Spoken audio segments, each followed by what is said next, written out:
your forewarned weather. But for now, let's check in with forecaster Seth Sanders in for Chief Meteorologist Alana Brophy tonight. How are you, Seth?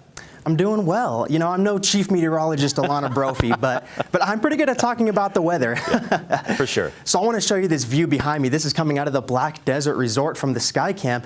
Notice those bands of rain making its way through. We saw blue skies earlier, not the case right now, and that's thanks to monsoonal moisture. This high pressure system has a clockwise flow and it's ushering in southwestern portion of the state. We zoom in here, you're going to notice a lot of activity lately, and that's thanks to daytime heating, adding a little bit of extra energy into the mix. We're going to see this continue on for the next few hours. Now, not all of these thunderstorms are going to have rain reach the ground, and so lightning could spark new fires, and existing fires could have the fans flamed by the erratic gusty winds from these thunderstorms. Gusts will be of excess of 40 miles an hour are going to be possible. This is in effect until 10 o'clock tonight. Temperatures, well, they're hot. I don't know if you've been outside here in Salt Lake City, but it's toasty. Triple digits along the Wasatch Front. Logan's getting pretty close to triple digits as well. But down south, things are cooling off thanks to that cloud coverage. 75 in Cedar City. That's a little chilly, relatively. Heat alerts are in effect for the northwestern portion of the state, as well as the western Uintas and Castle Country. This is going to be in effect until 9 p.m. tomorrow.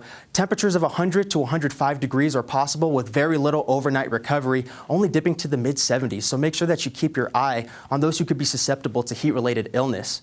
Temperatures, well, they stay in the triple digits for the next couple of hours. 101 by 6 p.m. Smoke still holding on. As we get into the overnight, 11 p.m., 83. Smoke still holding on. And can you guess what I'm going to say next? Smoke still holding on. We're going to have smoke for the next couple of days here along the Wasatch Front.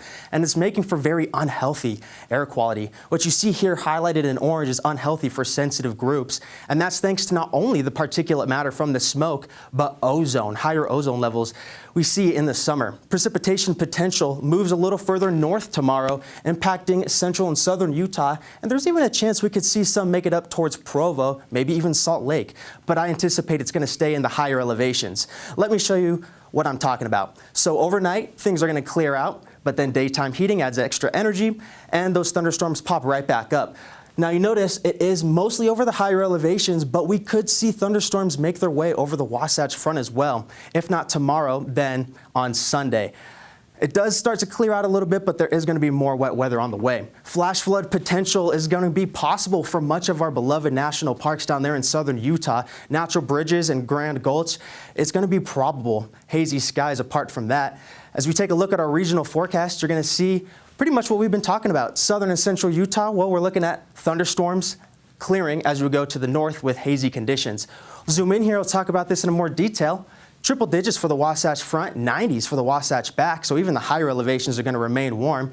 90s in central Utah, 103 for Green River. Southern Utah, we have some thunderstorms on the western side of the state and a few towards the east as well. 90s, 100s, and even a couple 80s in the mix. St. George is going to be 105 degrees tomorrow, and I wish I could tell you that it was going to get cooler, but it's not. It's only going to get warmer for the next few days. 107, 108. Monday is going to be our hottest day.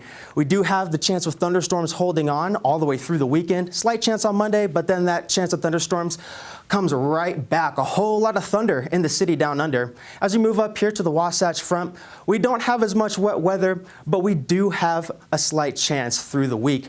The best chance is going to be on Sunday, but we could see some on Saturday night as well. 101 tomorrow. That's only a degree shy of the record, 102.